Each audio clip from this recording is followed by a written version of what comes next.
ভালো থাকো বাবা, সুস্থ থাকো। আমার আসতে দেরি হয়নি তো মা? একদম না, ঠিক সময় এসেছিস। কিন্তু তোর মুখটা এরকম শুকনো শুকনো দেখাচ্ছে কেন? সারাদিন রোদে রোদে ঘুরেছিস বুঝি?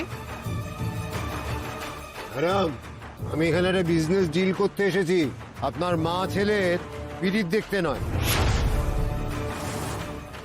বিধায়ক মশাই ওই সোডা ফ্যাক্টরিটা নিয়ে কথা বলতে এসেছে, কাগজপত্র রেডি করে এনেছে, জোর করছেন যাতে একটু সইটা এখনই করে দিই। একটু দেখ না বাবা, কি করতে হবে না হবে।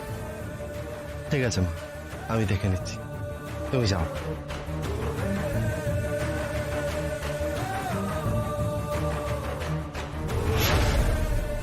আপনি আমাকে সুদে টাকা দেবার কথা বলছিলেন না?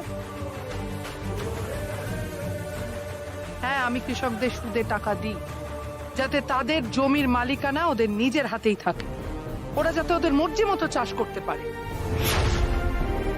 কোনোভাবেই যেন সামান্য কটা টাকা মাইনের বদলে ওদের কোনো কারখানায় লেবারের কাজ না করতে হয়।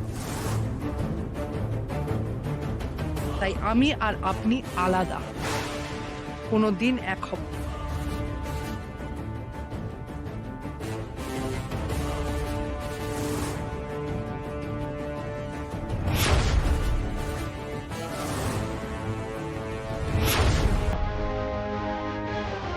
বলুন, কি কাজ আছে?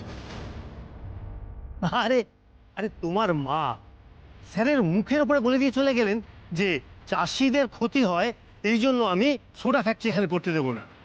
আসলে কি বলতো, তোমার মায়ের তো বয়স হয়েছে না, তাই ওই সমস্ত নীতি টিতি এই সমস্ত ব্যাপারগুলো আছে আর কি।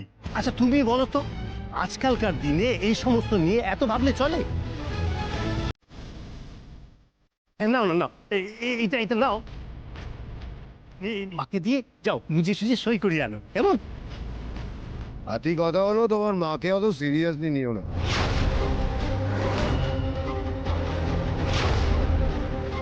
তোমার মা একটা ছোট্ট সইয়ের জন্য কোনো পেঁচাল পারল।